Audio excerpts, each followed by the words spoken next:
আজকালকে শুনছি বিভিন্ন মসজিদে বাচ্চারা নামাজে যায় আর কিছু মুসল্লি এদেরকে বাইর করে দেয়। কথা বলেন না কেন?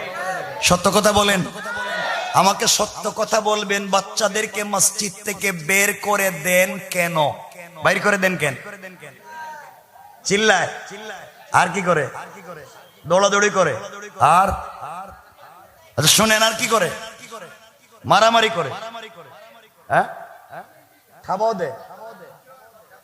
আচ্ছা, বাচ্চারা মসজিদে যায়, মারামারি করে, দৌড়াদৌড়ি করে, চিল্লাচিল্লি করে, এই তো সত্য। কিন্তু বাচ্চাকে মসজিদ থেকে বাইর করে দিতে কইছে কেডা? বলেন, বাচ্চাকে মসজিদ থেকে বাইর করেন কেন? কথা কয় না। মুরব্বী বাবা, আপনার তো মসজিদে নামাজ কবুল হয় না। পুরা জিন্দগিতে 70 বছর ধান্দা মান্দা করে খাইছ, নিজের বউরে পিটাইছ, এখন কেউ দেখতে পারে না, মসজিদে এসে পড়ে রইছ, এখন নামাজি হইছ। আর এলাকার একটা বাচ্চা মসজিদে নামাজে এসেছে, আপনি থেকে বের করে দিয়েছেন, অথচ আপনার নামাজ কবুল হয় না। মসজিদে যদি নামাজ কবুল হয়, এই মাসুম বাচ্চাদের ওসিলায় নামাজ কবুল হয়। আমার বন্ধুগণ, কথাগুলো শুনেন। বাচ্চাদেরকে মসজিদ থেকে বের করে দিবেন না বাবা। আপনাদেরকে লজ্জা হয় না? আপনি হাত ধরে বাচ্চাকে সব চিনাইলেন, এইটা বাজার, তোমার দাদার বাড়ি, এটা তোমার নানার বাড়ি, এটা তোমার মামার বাড়ি, এটা তোমার বাবার কবর, সব বাচ্চাকে হাত ধরাইয়া ধরাইয়া চিনাইলেন। আফসোস, আপনি আল্লাহর ঘর, মসজিদ আল্লাহর ঘর বাচ্চাকে চিনাইলেন না। আল্লাহ যদি কিয়ামতের দিন বলো, নিমক হারাম, তোর বাচ্চাকে সব হাত ধরাইয়া ধরাইয়া চিনাইলে তুই কেমনে নিমক হারামের মতো? বাচ্চাটাকে আমি আল্লাহরে চিনাইলে না, বাচ্চাটাকে আমার ঘর চিনাইলে না, তো কি জবাব দিবেন? কি জবাব দিবেন? এই জন্য বাচ্চাদেরকে মসজিদে নিয়ে যাবেন। কিছু কোন ঠিক না? ইনশাল্লাহ কোন? সবাই কোন?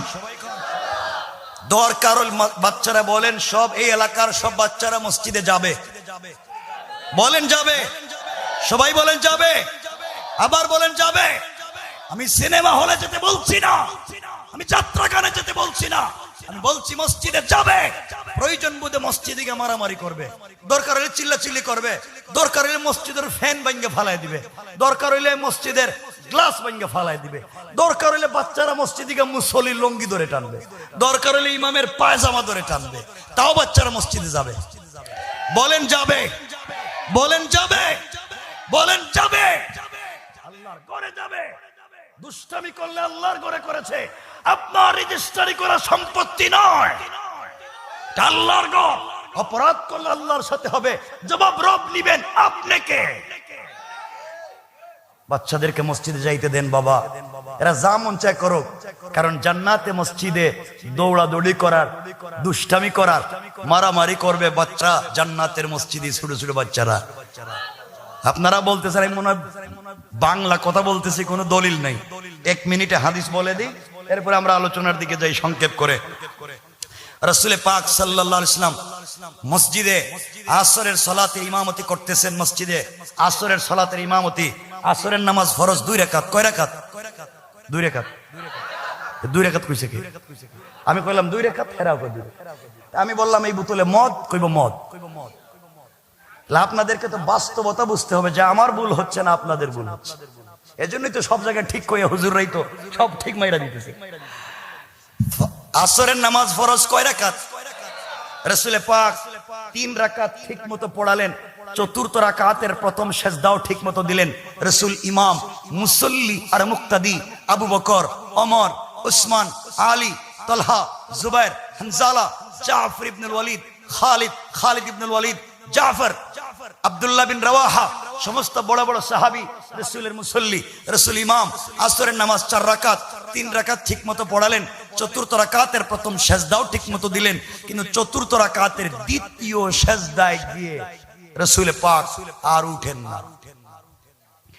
প্রায় আধা ঘন্টার উপরে এক সেজদা। মাআযাল্লাহ, সাহাবায়ে কেরাম মনে করলেন রাসূলের কিছু হয়ে গেল কিনা, রাসূল উঠেন না কেন। দীর্ঘ আধা ঘন্টা পরে রাসূল সেজদা থেকে মাথা উঠালেন, সালাম ফিরালেন, নামাজ শেষ হলো।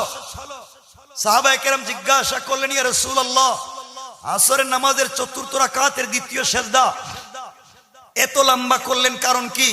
বুঝলাম না। রাসূল বলছেন, শোনো, আমি আসরের নামাজের চতুর্থ রাকাতের দ্বিতীয় সিজদা আধা ঘন্টা লম্বা করেছি কেন? তোমরা তো বুঝতেছ না। ইয়া রাসূলুল্লাহ, আমরাও কি লম্বা করব? রাসূল বললেন, না, আমি যখন আসরের নামাজের চতুর্থ রাকাতের দ্বিতীয় সিজদায়, তখন আমার কলিজার টুকরা নাতি হাসান ও আমার পিঠে উঠে দুই পা দুই দিকে ছেড়ে দিয়া আমি নামাজের সিজদায়, আর আমার নাতি আমার কাঁধে বসে আমার লম্বা চুলের মুষ্টি ধরে আমি নামাজের সিজদায়, আর আমার নাতি আমার পিঠে ঘোড়া দৌড়ায়। আল্লাহু আকবার বলেন। আমি রাসূলের কথা বলছি, বিশ্বনবী সরকারে কায়নাত, তিনি রাসূল নামাজে ইমামতির মুসল্লায়, এই যে ইমাম নামাজ পড়াচ্ছেন, আর হযরত হাসান রাসূলের পিঠে কাঁধে বসে রয়েছে। রাসূল চিন্তা করলেন, ও সাহাবীরা, আমি যদি 3টা তাসবিহ শেষ করে আমি নামাইতে যাই, আর হাসান যদি পড়ে যায়, ভয় পেয়ে যায়, ও যদি মসজিদ থেকে চলে যায় আর না আসে, আল্লাহ যদি আমাকে জিজ্ঞাসা করে, ও হাবিবুল্লাহ, তোমাকে না হাবিবুল্লাহ বানিয়েছিলাম, তোমাকে না রহমাতাল লিল আলামিন বানিয়েছিলাম, একটা বাচ্চা পিঠে উঠে কয়েক মিনিট খেলাধুলা করলো, আপনার সহ্য হইল না, আপনি নামাইয়া দিলেন, ঠাস করে উঠে গেলেন, একটা বাচ্চাই তো আমার ঘরে দুষ্টামি করেছে, পিঠটা তো আমারই ছিল, আপনার পিঠে কয়েকটা মিনিট দুষ্টামি করলো, সহ্য হইল না, বাচ্চাকে নামাইয়া দিলেন, অথচ আমার জমিনের পিঠে প্রত্যেকটা সেকেন্ডে কোটি কোটি গোলাম আমাকে গালি দেয়, আমার বিরুদ্ধে বদনাম করে, আমার বিরুদ্ধে কত কিছু করে, একটা গোলামরেও জমিন থেকে বাইর করে দিলাম না, একটা গোলামকেও জমিনের পিঠ থেকে সরাইয়া দিলাম না, সবগুলাকে বসবাসের অধিকার দিলাম, আর একটা বাচ্চা আপনার পিঠে উঠলো, আপনি নামাইয়া দিলেন। যদি আল্লাহ আমার কাছে জানতে চায় আমি কি জবাব দিব? এই জন্য আমি চিন্তা করলাম, নামাজ পড়তেই থাকি, নামাজ শেষ হয়ে যদি যায় আর যদি ভুল হয়ে যায় আল্লাহর কাছে ক্ষমা চেয়ে নিব অপরাধের কারণে। কিন্তু সাহাবীরা, আমি যখন সালাম ফিরলাম, হাসান যখন নেমে গেল, জিবরিল আমিন হাজির হলেন আর ডাক দিয়ে বলছেন, ইয়া রাসূলুল্লাহ, আল্লাহর পক্ষ থেকে আপনি সালাম গ্রহণ করুন, আপনি নামাজের সিজদায় আপনার নাতি হাসান আপনার পিঠে খেলাধুলা করে, এই দৃশ্য দেখে আল্লাহ রহমতের ফেরেশতারা এবং আল্লাহ নিজে মুস্কি মুস্কি হাসে। আল্লাহু আকবার। ইসলাম কত সুন্দর ছিল। নামাজে যদি বাচ্চারা দুষ্টামি না করেতে কি এর নামাজ? বাচ্চা তো একটু খেলাধুলা করবি, রবের ভাল লাগে। দেখছো, আমার গোলাম তো মসজিদে আইছে, তার বাচ্চারেও নিয়ে আইছে, কত ভাল লাগে, বাচ্চাটা আমার ঘরে দৌড়াদৌড়ি করে, আল্লাহর কাছে ভাল লাগে।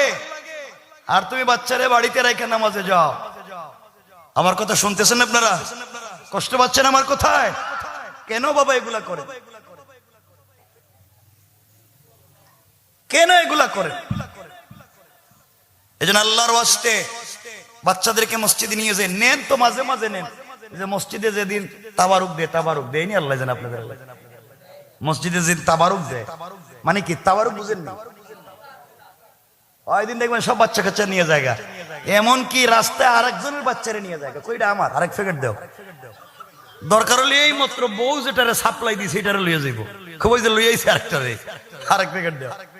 তুমি এই সময় যেতে পারো, নামাজের সময় কেন যাও না? মাঝে মাঝে দেখবেন যে রমজান আসতেছে, প্রথম 2-4-5 দিন মসজিদে মুসল্লির অভাব নাই, সব পাক্কা নামাজ, ঠিক কিনা? আর 15 রমজান পরে আপনি এলাকায় মাইকিং করাতে হবে যে সুখ সংবাদ, হারানো বিজ্ঞপ্তি। বলে কি হারানো বিজ্ঞপ্তি? বলে আমাদের মসজিদের মুসল্লি হারায়া গেছে, খুঁজে পাইতেছি না। পয়লা 15 দিন মসজিদে ছিল, এখন কই গেল? মসজিদ তো খালি। আমার বন্ধুগণ, আল্লাহ আমাদের হেফাজত করে, বলেন আমিন। বাবা, কম আমল করেন, ধারাবাহিক করেন, কম করেন, ধারাবাহিক করেন। খুব বেশি আমল নিয়ে গেলেন, গিয়া দেখলেন পাবলিক আরো বেশি পায় আপনার কাছে। কম করেন, ধারাবাহিক করেন, রবকে খুশি করেন। বলেন ইনশাআল্লাহ। ইনশাআল্লাহ বলেন, আর জোরে বলেন।